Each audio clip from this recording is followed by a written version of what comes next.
বন্ধুরা, সম্পূর্ণ ভিডিও দেখতে চ্যানেলটি সাবস্ক্রাইব করুন। গল্পের শুরুতে দেখা যাবে বনির বাবা হসপিটালের করিডরে বসে কান্নায় ভেঙে পড়েছিলেন। ছেলের এমন অবস্থা তিনি কিছুতেই মেনে নিতে পারছিলেন না। সেখানে থাকা কয়েকজন ছেলে তাকে শান্ত করার চেষ্টা করে বলে, কাকাবাবু একটু চুপ থাকেন, বনির কিছু হবে না, একটু শান্ত থাকুন, ডাক্তাররা তো দেখছেন। কিন্তু বনির বাবার মন কিছুতেই শান্ত হচ্ছিল না। তিনি বারবার চোখ মুছছিলেন আর মনে মনে ঈশ্বরের কাছে প্রার্থনা করছিলেন যেন তার ছেলেকে বাঁচিয়ে দেন। ঠিক তখনই মধুলাল ডাক্তার সেজে বনির কেবিনের দিকে এগিয়ে আসে। তার গায়ে সাদা অ্যাপ্রন, মুখে মাস্ক, দেখলে একদম আসল ডাক্তারের মতোই লাগছিল। মধুলাল কেবিনে ঢোকার সময় বনির বাবা তাকে দেখে তাড়াতাড়ি উঠে দাঁড়ায়। কাঁদতে কাঁদতে বলে, ডাক্তারবাবু, আমার ছেলে ভালো হয়ে যাবে তো? মধুলাল তখন বনির দিকে তাকিয়ে ধীরে ধীরে বলে, বাবা, তুমি না মরলে তো সোহাগকে আমি ফাঁসাতে পারব না, তাই তোমার এই পৃথিবী ছেড়ে চলে যেতেই হবে। এই বলে সে বনিকে আরও কিছু কটু কথা শুনিয়ে দেয়।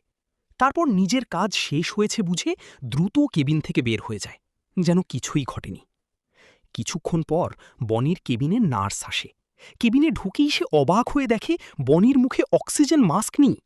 নার্স একা একা বলতে থাকে, এটা কি করে হলো, অক্সিজেন মুখে নেই কেন?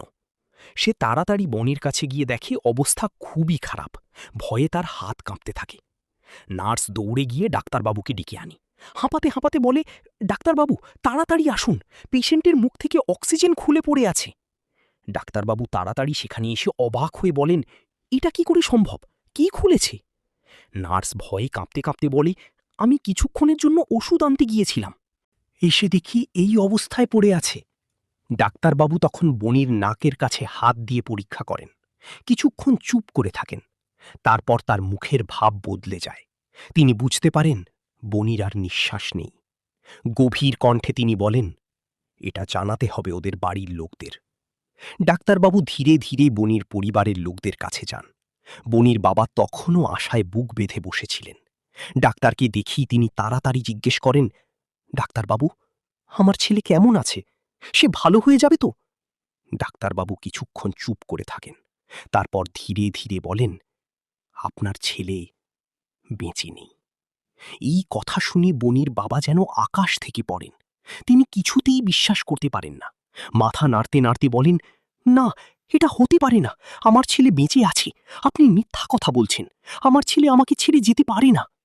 এই বলে তিনি হাউ মাউ করে কাঁদতে শুরু করেন। তার কান্নায় পুরো হসপিটালের পরিবেশ ভারী হয়ে ওঠে। সবাই স্তব্ধ হয়ে যায়। কিন্তু কেউই তখনও জানত না এই মৃত্যুর পেছনে লুকিয়ে আছে এক ভয়ঙ্কর ষড়যন্ত্র। আর সেই ষড়যন্ত্রের মূল কারিগর হল মধুলাল। বনির মৃত্যুর খবর ছড়িয়ে পড়তেই হাসপাতালের করিডোরে এক অদ্ভুত নীরবতা নেমে এলো। একটু আগেও যেখানে কান্না আর চিৎকারে চারদিক ভারী হয়েছিল, সেখানে এখন সবাই ফিসফিস করে কথা বলছে। বনির বাবা কেবিনের মেঝেতে বসে পড়েছেন। তার চোখ দুটো লাল হয়ে গেছে কান্নায়। নার্সরা এসে তাকে শান্ত করার চেষ্টা করলেও তিনি যেন কিছুই শুনছেন না। ডাক্তারবাবু আবারও ধীরে ধীরে বললেন, দেখুন, আমরা আমাদের সাধ্যমতো চেষ্টা করেছি। আপনার ছেলের অবস্থা খুবই খারাপ ছিল। শেষ মুহূর্ত পর্যন্ত আমরা ওকে বাঁচানোর চেষ্টা করেছি। কিন্তু বনির বাবা উত্তেজিত গলায় বললেন, না, আমি কিছু শুনতে চাই না, আমার ছেলে একদম ভালো ছিল, আপনারা ঠিকমতো চিকিৎসা করেননি, আপনারাই আমার ছেলেকে মেরে ফেলেছেন। এই কথা শুনে আশেপাশে দাঁড়িয়ে থাকা কয়েকজন লোক একে অপরের দিকে তাকাতে লাগল। কেউ কেউ আবার বনির বাবাকে শান্ত করতে এগিয়ে এলো। একজন বৃদ্ধ বললেন, কাকা, নিজেকে সামলান, এখন উত্তেজিত হলে কিছু হবে না, আগে ভাবুন কিভাবে বিষয়টা ঠিক মতো দেখা যায়। ঠিক সেই সময়ে মধুলাল, যে এতক্ষণ বাইরে দাঁড়িয়ে সব দেখছিল, ধীরে ধীরে হাসপাতাল থেকে বেরিয়ে গেল। তার মুখে এক অদ্ভুত চিন্তার ছাপ, যেন সে অনেক কিছু জানে, কিন্তু ফোনের ওপার থেকে লইয়ার বললেন, হ্যালো, কে বলছেন? সূর্যের বাবা তাড়াহুড়ো করে বললেন, আমি সূর্যের বাবা বলছি, একটা খুব জরুরি ব্যাপারে আপনার সাহায্য দরকার।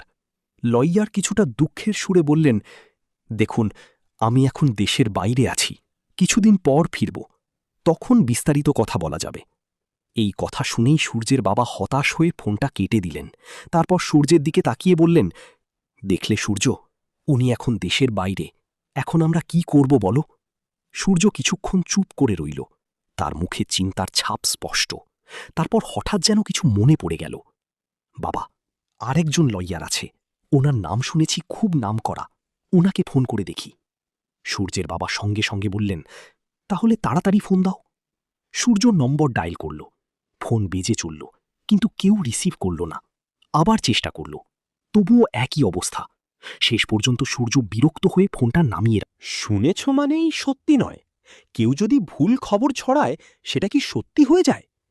এই সময় থানার দরজা হঠাৎ করে জোরে খুলে গেল। সবাই চমকে তাকাল। মধুলাল দৌড়ে ভেতরে ঢুকল, হাঁপাতে হাঁপাতে বলল, স্যার বাবু, আমাদের গ্রামের প্রধানের ছেলে বনি এখন মারা গিয়েছে। পুলিশ অফিসার বিস্মিত হয়ে দাঁড়িয়ে গেলেন। হোয়াট? কি বলছো? মারা গেছে? মধুলাল মাথা নেড়ে বলল, হ্যাঁ স্যার, একটু আগেই হাসপাতাল থেকে খবর এসেছে, বনি আর নেই। এই খবর শুনে থানার ভেতরে এক মুহূর্তের জন্য সবাই চুপ হয়ে গেল, যেন কেউ বিশ্বাস করতে পারছে না। পুলিশ অফিসার কিছুক্ষণ ভেবে বললেন, এটা খুব বড় ঘটনা। গ্রামের প্রধানের ছেলে মারা গেছে মানে বিষয়টা গুরুতর হয়ে দাঁড়াবে। আমাদের দ্রুত ব্যবস্থা নিতে হবে। সূর্য এই কথা শুনে হঠাৎই আরও চিন্তিত হয়ে পড়ল। তার মনে একটা অদ্ভুত সন্দেহ জন্ম নিতে লাগল। সে ধীরে ধীরে বলল, স্যার, একটা কথা বলি। পুলিশ অফিসার তার দিকে তাকালেন। হ্যাঁ, বলো।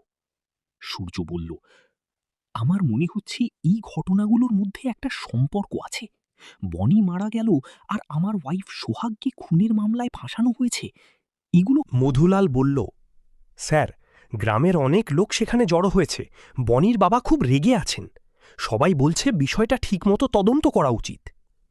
পুলিশ অফিসার মাথা নেড়ে বললেন, ঠিক আছে, আমরা এখনই হাসপাতালে যাব। বিষয়টা খতিয়ে দেখতে হবে। এই কথা শুনে সূর্যের মনে যেন একটুখানি আশার আলো জ্বলে উঠল। সে ভাবল, হয়তো এই তদন্তের মধ্য দিয়েই সত্যিটা বেরিয়ে আসবে। এদিকে হাসপাতালের সামনে ভিড় আরও বাড়তে লাগল। গ্রামের মানুষজন দল বেঁধে সেখানে এসেছে।